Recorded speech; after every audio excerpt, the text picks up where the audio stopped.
Hello everyone, कैसे हैं आप लोग। 28 अप्रैल 2020।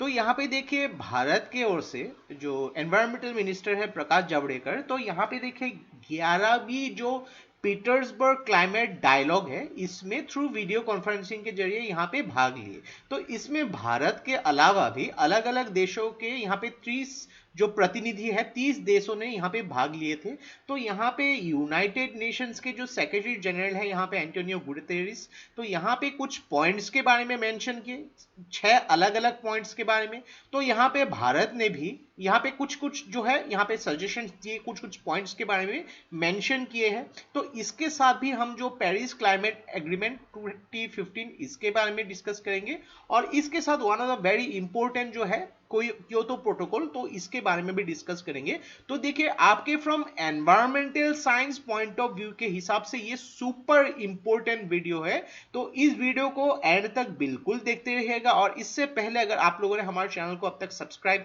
नहीं किया है तो इसको प्लीज सब्सक्राइब कर लीजिए, ताकि आने वाले ऐसे ही वीडियोस के नोटिफिकेशन इसी तरह आपको मिलते रहे। तो चलिए आज का वीडियो शुरू करते हैं। तो यहाँ पे देखिए 11वीं जो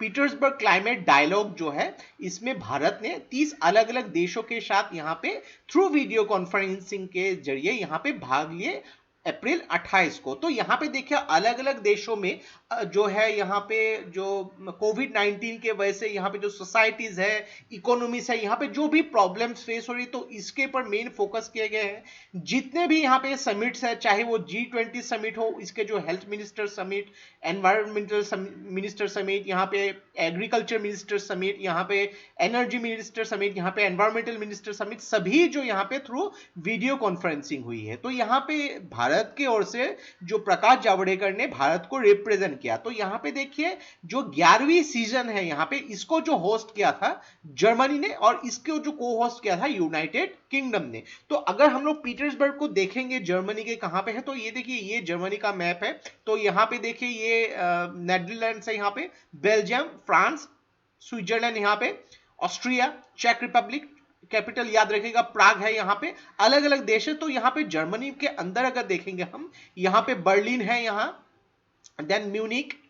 देन अलग अलग यहाँ पे जो फ्रैंकफर्ट है, हैम्बर्ग है यहाँ पे। तो जर्मनी के सेंट्रल जर्मनी में यहाँ पे पीटर्सबर्ग शहर आती है। तो कभी कभी आपको मैप बेस्ड क्वेश्चन भी पूछे जा सकते हैं। तो ऐसे जब भी आप इंटरनेशनल न्यूज आपको मिलेगा या फिर कुछ भी नेशनल न्यूज, तो मैप के जरिए उसको डेफिनेटली रिव्यू कीजिएगा, क्योंकि ये बहुत ही इंपॉर्टेंट है। अगर न्यूज के साथ ही आप लोग उसको प्रिपेयर करके रखेंगे तो आप लोग को परेशानी नहीं होगी। तो चलिए आगे बढ़ते हैं यहाँ पे। तो यहाँ पे जो यूनाइटेड नेशंस के जो सेक्रेटरी जनरल है एंटोनी गुतेरिस, तो यहाँ पे एक बात कहा गया है कि जो भी कोविड 19 के वजह से यहाँ पे लोगों की जो परेशानी हुई है, जो डिस्टेबलाइजेशन हुई है ग्लोबल इकोनॉमी को, उसके बारे में मेंशन किया है। और इसी के साथ यहाँ पे अलग अलग जो मेजरमेंट्स है, ताकि यहाँ पे ग्लोबल क्लाइमेट को यहाँ पे जो इफेक्ट कर रही है टेम्परेचर राइज के वजह से, उसके बारे में यहाँ पे मेंशन किया गया। देन अलग अलग देशों के यहाँ पे जो कार्बन न्यूट्रलिटी जो है 2050 तक कैसे उसको कंट्रोल किया जा सके, उसके लिए कमिटमेंट के बारे में यहाँ पे बात किए गए। और यहाँ पे ये भी उन्होंने एक सुझाव दिया है कि जो भी कंट्रीज है उन लोग इतने रेस्पॉन्सिबल नहीं है जो क्लाइमेट यहाँ पे वार्मिंग के वजह से, अलग अलग वहां पे जो है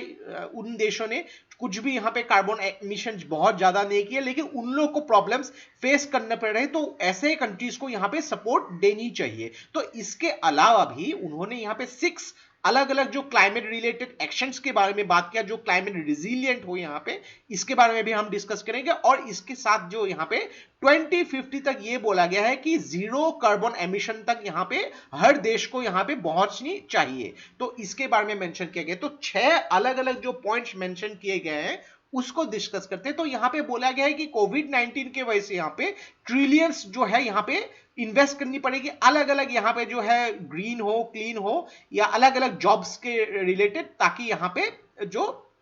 इसको मेंटेन किया जा सके। देन यहाँ पे जो बोला गया है कि जो टैक्स पेयर्स के जो पैसे हैं यहाँ पे सस्टेनेबल ग्रोथ के हिसाब से या फिर ग्रीन जॉब्स के लिए यहाँ पे उसको इन्वेस्ट करनी चाहिए।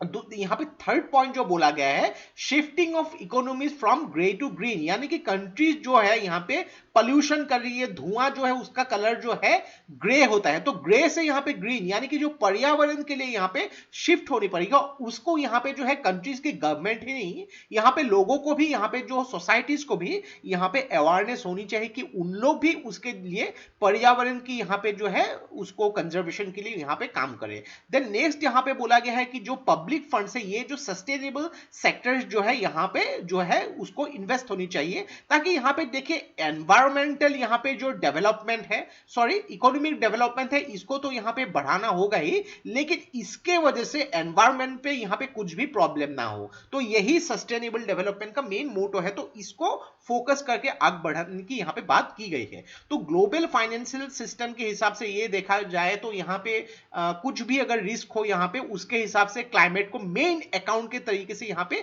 देखने को बोला है। तो यहाँ पे कुछ भी ग्लोबल फाइनेंशियल सिस्टम हो, जैसे कि एशियन डेवलपमेंट बैंक है, G20 के बैंक है, यहाँ पे न्यू डेवलपमेंट बैंक, उसके ऊपर भी मैंने यहाँ पे बात की है। तो यहाँ पे उन लोग को क्लाइमेट को एज अकाउंट के हिसाब से डेवलप करके उसको बनाना पड़ेगा, इसके बारे में मेंशन किया गया है। और यहाँ पे हर इंटरनेशनल कम्युनिटी को यहाँ पे मिलके काम करनी होगी, ऐसा नहीं कि एक पर्टिकुलर देश जो है इस पे ग्लोबल वार्मिंग जो है क्लाइमेट इफेक्ट पड़ रहा है, उसके पड़ोसी देश में उसका इफेक्ट नहीं पड़ेगा, तो दोनों यहाँ पे एक दूसरे के अगेंस्ट काम कर रहे हैं, ऐसा होने से नहीं होगा, इफेक्ट दोनों के साथ भी इक्वल ही पड़ेगा। तो इसके बारे में भी यहाँ मेंशन किए गए हैं। तो नेक्स्ट अगर इंडिया के कॉन्ट्रीब्यूशंस के बारे में बात करेंगे, तो इंडिया ने बहुत सारे अच्छे सुझाव भी दिए हैं, हर देशों के साथ यहाँ पे मिलकर काम करने की बात की है, यहाँ पे सस्टेनेबल कंजम्पशन के बारे में बात किया है, लाइफस्टाइल जो होनी चाहिए सस्टेनेबल होनी चाहिए यहाँ पे। देन क्लाइमेट टेक्नोलॉजी को एज ए ओपन सोर्स के हिसाब से बात की गई है, यहाँ पे क्लाइमेट जो है इसकी टेक्नोलॉजी के लिए इंडिया ने काफी यहाँ पे रिन्यूएबल एनर्जी के लिए काम करना शुरू कर दिया है काफी टाइम से, तो यहाँ पे सोलर एनर्जी हो, विंड एनर्जी हो, उसके ऊपर भी इंडिया काफी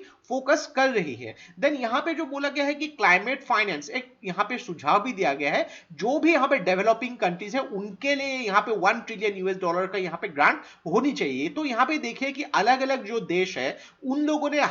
काफी सदियों तक जो है इंडस्ट्रियल डेवलपमेंट करके जो है क्लाइमेट जो कार्बन एनर्जी यहाँ पे रिलीज कर करके यहाँ पे बहुत प्रॉब्लम्स कर दिए हैं। तो यहाँ पे जो डेवलपिंग कंट्रीज है उन लोग को भी डेवलपमेंट की जरूरत है, तो यहाँ पे जो फंड अगर उन लोग को दिया जाएगा तो उन लोग रिन्यूएबल सोर्सेस ऑफ एनर्जी से उसकी यहाँ पे डेवलपमेंट कर सकते, तो इसके लिए फंड की जरूरत होगी, तो इसके लिए भी इंडिया ने यहाँ मेंशन किए गए हैं। नेक्स्ट यहाँ पे बात किया गया है जो नेशनली डिटरमाइंड कंट्रीब्यूशन जो है यहाँ पे, उसके लिए एक 10 इयर्स का टाइम फ्रेम होना चाहिए, जिसके हिसाब से पेरिस क्लाइमेट एग्रीमेंट में जो बात की गई थी उसके बारे में भी डिस्कस करेंगे, इसको यहाँ पे जो है इन कंप्लायंस यहाँ पे काम किया जा सके। देन यहाँ पे जो रिन्यूएबल एनर्जी के डिप्लॉयमेंट के यहाँ पे बात किया है, इंडिया में अलग से एक मंत्रालय भी है यहाँ पे, तो इसके हिसाब से जो रिन्यूएबल एनर्जी सोर्स है जिसके पर्यावरण को कुछ भी क्षति नहीं पहुंचती है, तो ये one of the efficient sector के हिसाब से नए जो ग्रीन जॉब्स यहाँ पे क्रिएट हो सकती है, तो इसके बारे में भी यहाँ मेंशन किए गए हैं भारत के द्वारा। तो यहाँ पे अगर देखेंगे हम पेरिस क्लाइमेट एग्रीमेंट 2015 का,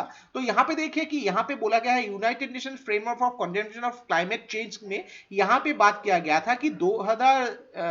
यानी कि 2100 तक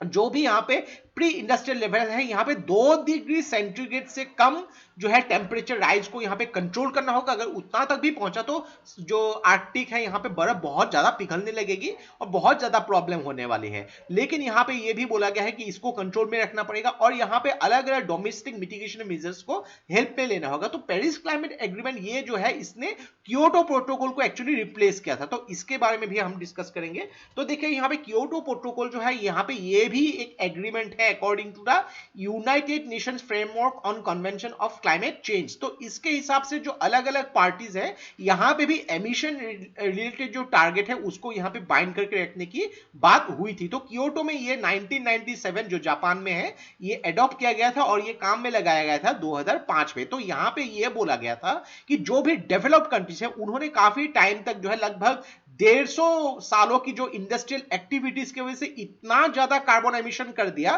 तो इसके वजह से जो है ग्लोबल वार्मिंग ऐसे बहुत सारे इफेक्ट यहाँ पे होने लगे। तो यहाँ पे जो डेवलपिंग कंट्री है इसमें उन लोगों को मदद करनी चाहिए, तो काफी सारे पॉइंट्स के ऊपर यहाँ पे बात की गई थी। तो ये था हम लोग का कंप्लीट एनालिसिस रिगार्डिंग जो 11वीं पीटर्सबर्ग क्लाइमेट डायलॉग के ऊपर। आशा करते हैं इससे आपको बहुत कुछ चीजें सीखने को मिला होगा, जितना हो सके ऑल एंड अराउंड हम लोगों ने यहाँ पे डिस्कस किया। और ये वीडियो अगर आप लोगों को अच्छा अच्छा लगा इसको प्लीज लाइक कीजिए, इसको सब्सक्राइब कीजिए, उसको शेयर कर दीजिए, क्योंकि ऐसे वीडियोस बनाने के लिए हम लोग को बहुत ज्यादा मेहनत और रिसर्च की जरूरत होती है, और आप लोग का सपोर्ट हम लोग को बहुत ज्यादा इंस्पायर करता है और भी हार्ड वर्क करने के लिए। तो आज के लिए बस इतना ही, देखते रहिए study right, take care, thank you and Jai Hind.